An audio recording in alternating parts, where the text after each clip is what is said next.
أنا سميتي سارة، في عمري 30 سنة، من أسرة فقيرة. أب على قد الحال، موظف بسيط. فقدت ماما وأنا في عمري 12 سنة. كانت مسكينة كتعاني بزاف مع مرض السرطان، واليوم اللي ماتت فيه ماما صدمت صدمة كبيرة لدرجة أنني مبقيتش كنهضر. بابا مسكين مقصرش من جهدو، داني من طبيب لطبيب حتى تحسنت ليا الحالة. وكنت أنا اللي تأثرت بزاف في خوتي. كانوا عندي 2 خوتي صغار مني، انا كنت الكبيره فيهم بحكم انني كنت كبر منهم شويه، وكنت انا قريبه بزاف من ماما. كانت هي ليا بالنسبه ليا الام والصديقه والسند. منين ماتت ماما فقدت كل حاجه زوينه في حياتي، فقدت الحنان وفقدت الام اللي كنت كنعاود ليها. ولكن بابا مسكين حتى هو دار مجهوده باش يعوضنا حنان الام، وكان مسكين محيلته الخدمه، محيلته لينا في الدار، وما حاولش يتزوج باش ما يجيش لينا مرات اب تعذبنا ولا تكرفس علينا. ضحى هو بنفسه باش يربينا احسن تربيه. ومع مرور الايام شويه بشويه بدات حالتي كتحسن، وقررت انني نهز الحمل على بابا. تعلمت نطيب، وليت كنسيق ليهم وكنجف ليهم ونطيب ليهم، وكنهتم بخوتي وكنقريهم، حيت كنت نشوف بابا مسكين شحال معذب من جهتنا. قررت انا نهز عليه شويه ديال المسؤوليه مع بابا، وخا انا كنت باقا صغيره. كنت وقت الفراغ كندوزو كله مع خوتي، كنهتم بيهم. كان الهدف ديالي الوحيد انني نعاون بابا وان خوتي ما يحسوش بداك النقص. وليت كنحس فعلا بانني الام ديالهم، وليت انطوائيه، ما كانوش عندي صحابات، لانني انا اي وقت كنقول نكرسو لخوتي وبابا تا هو نهتم بيه. والحمد لله كبرنا ودازت الايام، كملت قرايتي وخرجت مهندسه كما كان تيتمناني بابا. كنت باغيه نفرحو، ولقيت خدمه في شركه مزيانه وكان شاد صالير مزيان. الحمد لله داكشي اللي كنت كنتمناه لقيته. بطبيعه الحال انا كنت زوينه وقاريه، كانوا كيتقدموا لي العرسان، ولكن انا كنت كنرفض. كان عندي هدف واحد في حياتي، انني نكمل قرايتي ونهز الحمل على بابا. وفعلا لقيت داكشي اللي كنتمنى. وكان بابا دائما كيحاول يقنعني باش نتزوج. كنت باغا نبقى واقفه مع خوتي تيكملوا حتى هما قرايتهم ويحققوا داكشي اللي بغاو. صحاباتي كانوا بين مزوجه ومخطوبه.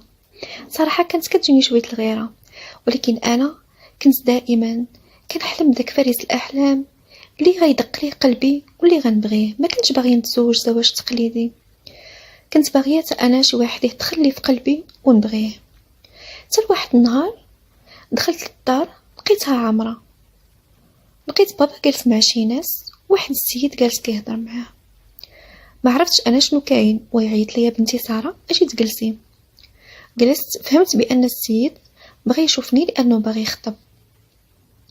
من بعد ما مشاو الناس جا بابا تيقول لي بان هاد السيد راه جا من الباب وكان مراقبك وعجبو اخلاقك وعجبتيه وجا كيطلب يديك.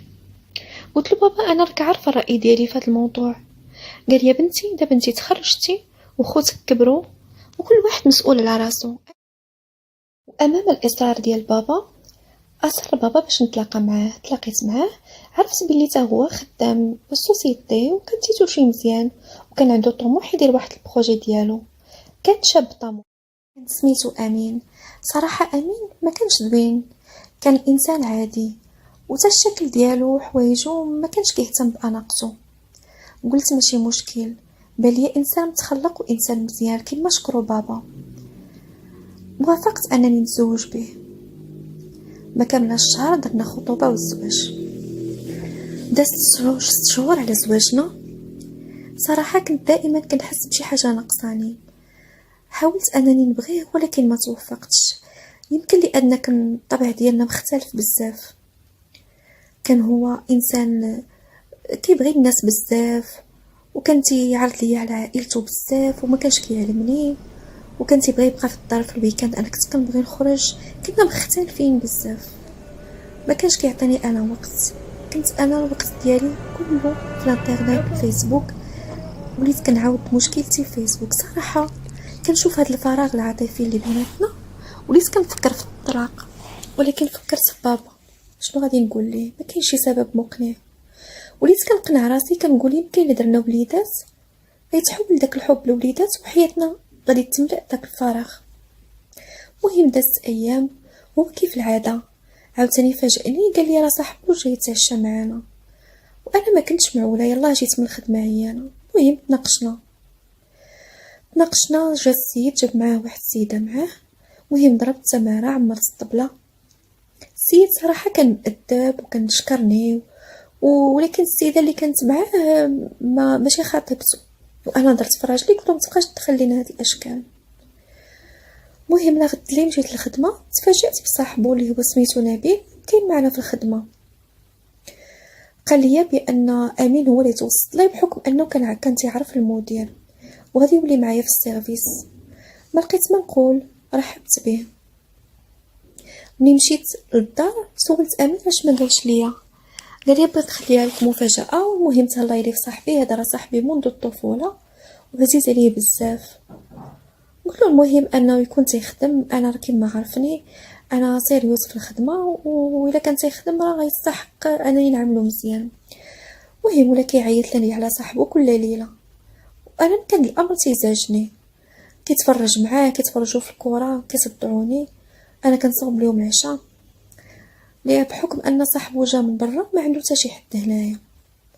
دازت الايام لقيت نيت نبيل انسان تخلق وانسان ضحوكي في الخدمه، كدوز معاه الخدمه مزيانه.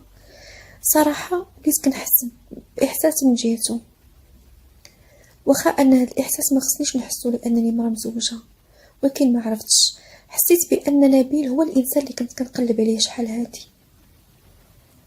ما عرفتش واش هو كيبدلني نفس الاحساس ولكن تنتبدلو نفس النظرات. ولا كيجيب امين نبيل كل ليله كنلعبوا الكارطه كنضحكوا، وانا في الحقيقه ولا تيعجبني الحال. وليت كنتسنى وقتاش نشوف. كنسمي العاده نبيل جا في الوقيته اللي موالف تيجي باش يتعشى معنا، وكان امين شويه تعطل في الخدمه. المهم دخل، بقيت كنهضر انا وياه، وصراحه انا اللي جبت الموضوع.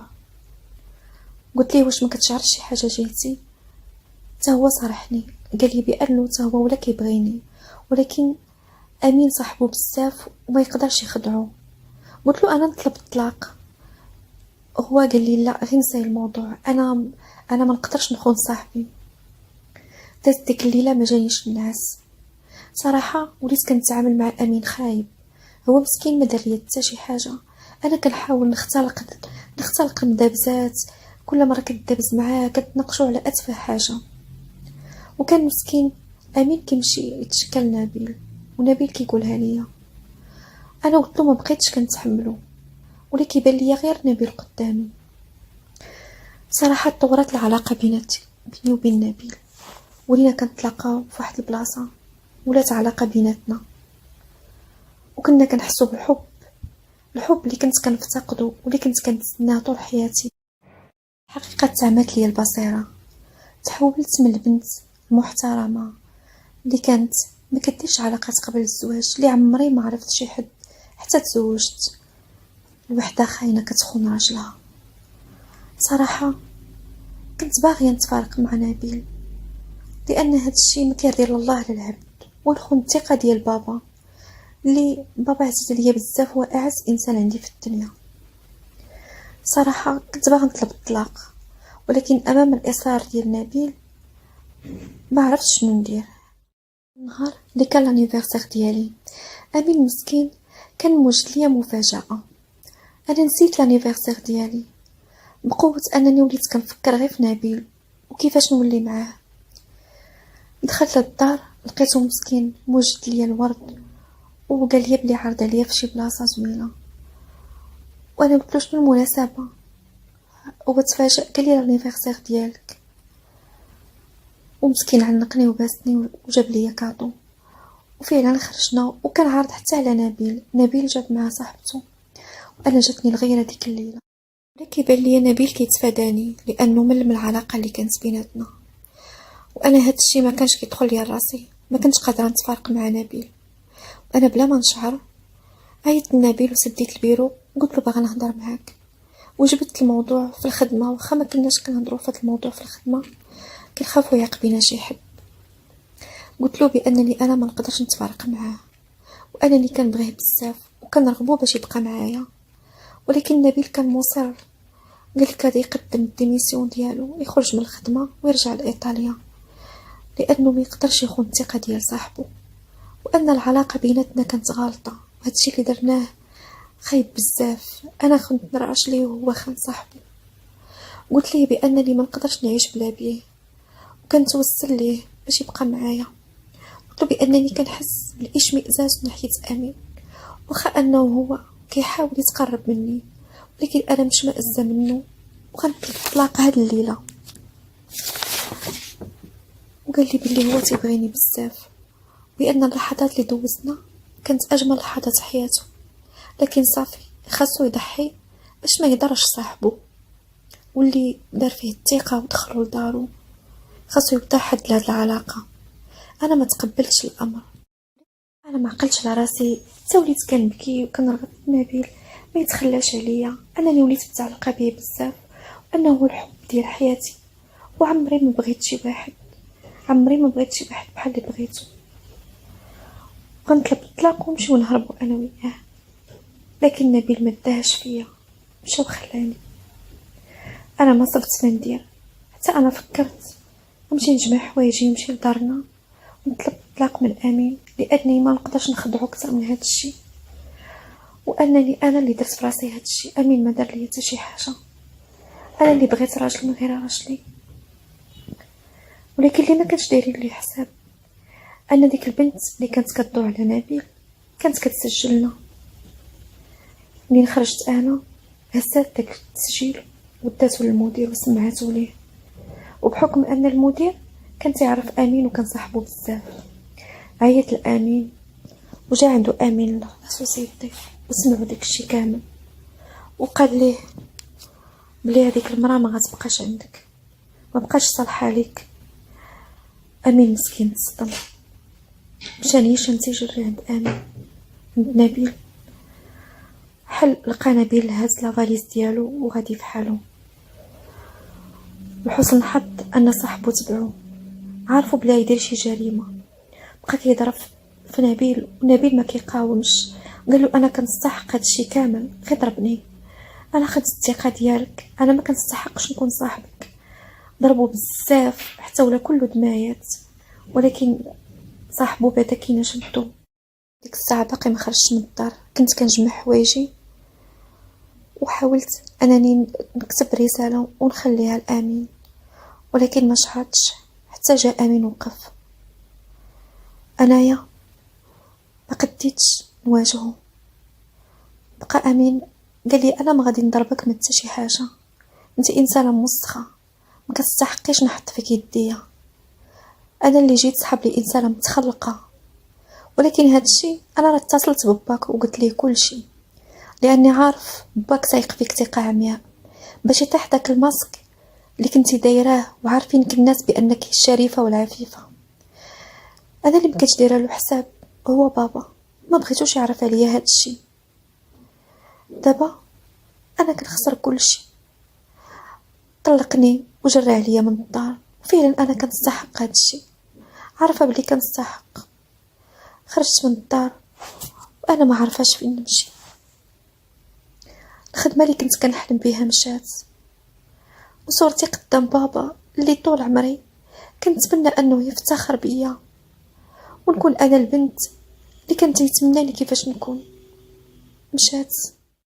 ما قدرتش نرجع للدار، لأن وجهها نوري بيه بابا، وسمعت بلي بابا مسكين ما قدرش يتحمل الصدمه، دخلوا الانعاش، حتى جاتني الخبر الوفاه ديال بابا.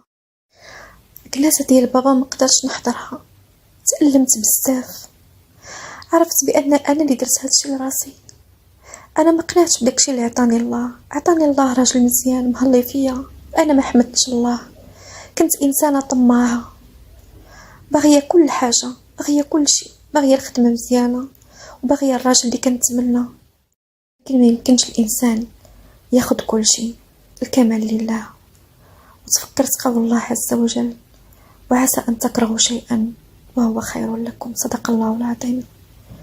وكنتمنى هاد الحكاية ديالي تكون عبرة لأي وحدة كتشوف شي حاجة ماشي ديالها، وأنها خصها تقنع داكشي اللي عطاها الله. لكن ما يمكنش الإنسان ياخد كل شيء، الكمال لله.